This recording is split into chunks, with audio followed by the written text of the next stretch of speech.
السلام علیکم ګران شاګردانو الله دې وکړي چې روغ جوړ باسي.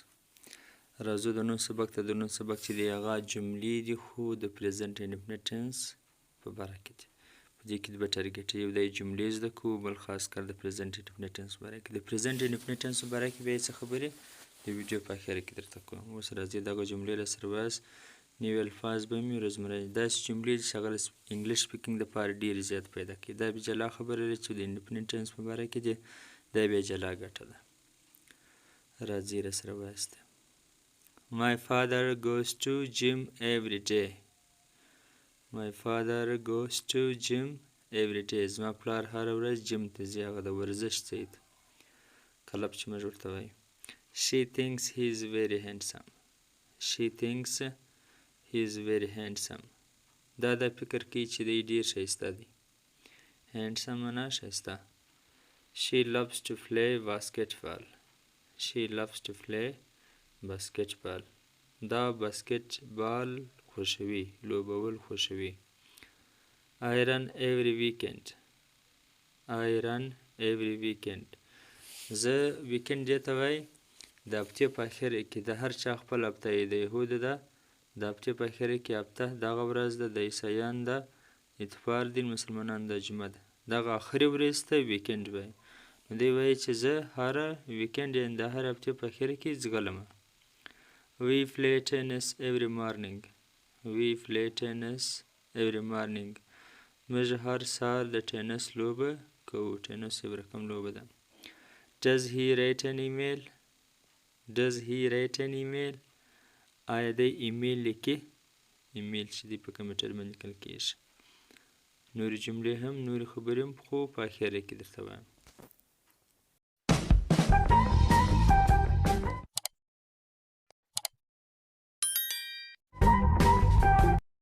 ښه، که مې دا ویډیو خوښه شوله، دا جملې مې خوښې شولې، د ټنسو په باره کې بیا تاسو ماته په کمنټ کې ولیکئ. بیا به زه د هر ټنس په باره کې دا رقم جملې تاسو ته وایم. دا په کمنټ کې ضرور راته ولیکئ. ښه، They make the bed. دوی ځای هواروي، بستر هواروي. My father always washes the cars. My father always washes the cars. زما پلار تل موټران پرېمینځي. My teacher sometimes forgets his keys. My teacher sometimes forgets his keys. زما پلار ځینې وختونه خپلې کیلي، زما استاد ځینې وختونه خپلې کیلي هېروي، ځینې هېرې شي. The students wear their uniform. The students wear their uniform. شاګردان خپلې وردۍ اغوندي، خپل یونیفارم اغوندي.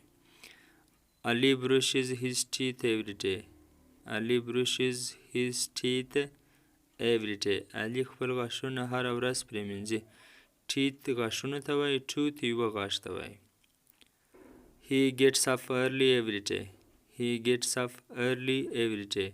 دی هر سهار راکښېني. یو get up دی، یو wake up دی. wake up معنا راویښېدل، get up معنا د ځای سره ولاړېدل، د ځای سره راکښېنستلو ته وایي.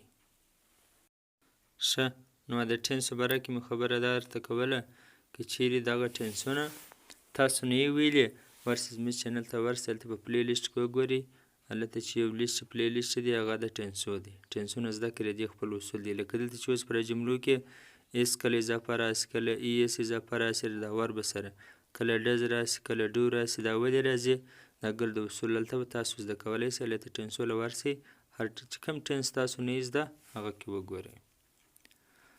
اوس راځو جملو ته. They talk too much. They talk too much. دی بیخي ډېر خبرې کوي. Does he go to school? Does he go to school? آیا دی سکول ته ځي؟ او it usually rains here every day. It usually rains here every day.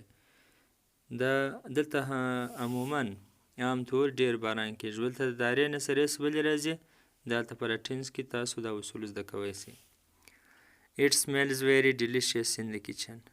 It smells very delicious in the kitchen. دلته په دالان کې اشپزخانه کې ډېر خوندور بوی دی، ډېر خوندور بوی یې ځي. د کله کله د ایشه خوراک بوی نه. My son lives in London. My son lives in London. زما زوی په لندن کې اوسي. My sisters do the ironing. My sisters do the ironing. زما خویندې استري کوي. او تو کالي استري کوي.